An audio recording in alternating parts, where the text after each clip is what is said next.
People of faith are in the world, but not of it. For the church to accompany people in discovering a lifestyle offered by the cross, it will have to move out of its buildings and into the world. Sent into the world, the church must put aside institutional and societal power, become vulnerable and present. Just like God took on flesh and moved into the neighborhood, so too must the church move into the particulars of today's messy, disruptive world and discern what God is up to. Jesus moved into the neighborhood and was present among the people in his day. What can we learn from him? Jesus' time on earth was short. He had 3 years to accomplish his mission and to prepare others to continue it after he was gone. It was a tall order for a short amount of time. And the way that Jesus answered his call was by discerning on the way. Luke's gospel provides a picture of how Jesus prepared others for this mission. After Jesus was baptized, he calls his disciples and he began teaching and performing miracles. As Jesus' popularity grew, so did the scope of his ministry. So Jesus invited his disciples to participate in his mission while he was still here on earth.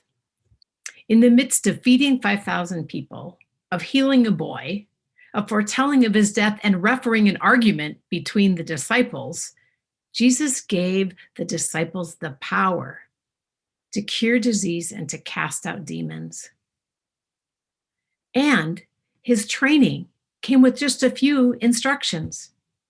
Take nothing with you on your journey. Enter a house where you're welcome, and leave when you're not. Pretty simple instructions for a pretty grand mission. What can we learn from this passage about discerning our way? Well, first, participating in God's unfolding kingdom is always about discerning on the way. There's no predetermined path. Yes, the mission is grand and the training is simple, but discerning the trail always happens in the midst of the particularities of our own circumstances. God empowers and God sends. We, on the other hand, we go and we discern on the way. We take nothing with us. We stay where we're welcome and we leave when we're not. We will not feel prepared. And yes, we will have to rely on the hospitality of others.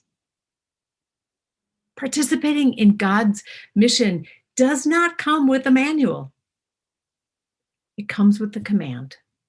Go. Go proclaim, go heal, go to the places that I am going to go. Go alone or go with others.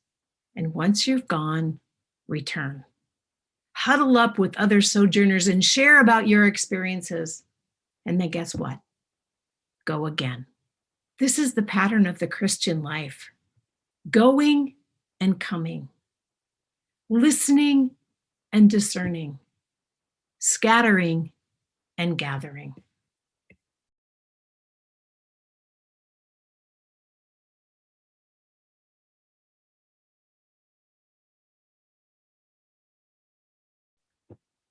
The second thing that we can learn from this time is that discerning on the way always happens in the midst of disruptions. You see, the world is always filled with disruptions. Some are really big, some are personal, and some are a little more subtle. For the first followers, like it is for us, disruptions are just part of the world. But here's the other thing. Disruptions don't negate our call to go. Jesus did not instruct the disciples to go when the coast is clear or go when you have the support of leaders. Jesus simply said, go. Don't worry about the disruptions. Don't worry about the support. Disruptions will always be there. And guess what? The disruptions are not what make the journey of faith vulnerable. What makes the journey vulnerable is opening our hearts and our lives to others. As we go, guess what? We will encounter hardship. We will meet brokenness, and we will, yes, be drawn to accompany the lonely and those on the margins of society. As we go, our hearts will be connected with others, and yes, we will be changed. Suffering with others and loving the world with this God-like compassion, that's what makes the life of faith vulnerable, no matter the circumstances. Knowing who sends us and who provides our hope in the midst of despair, or joy in the time of sorrow, or clarity in the time of uncertainty, that is what matters. This is the way of life offered by the cross.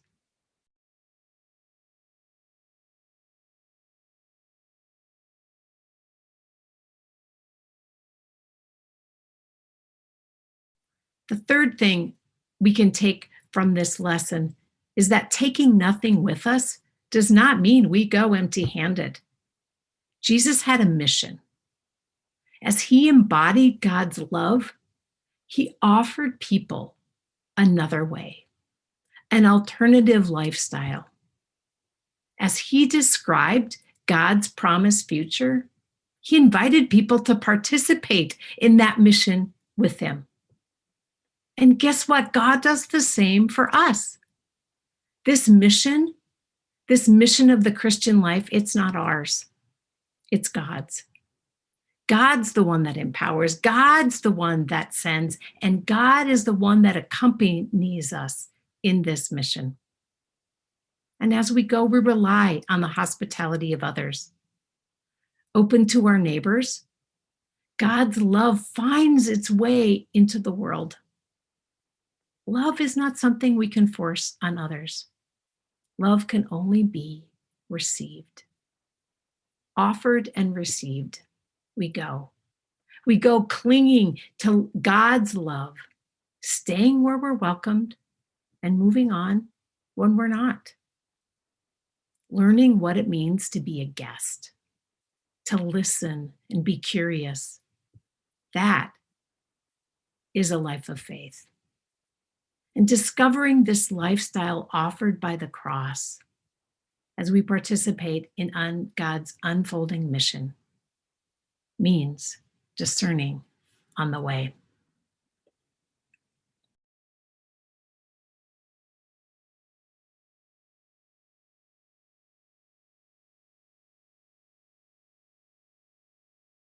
Anchored in Christ and living in solidarity with the world, the church finds dynamic stability as it organizes itself around its calling and works with its environment.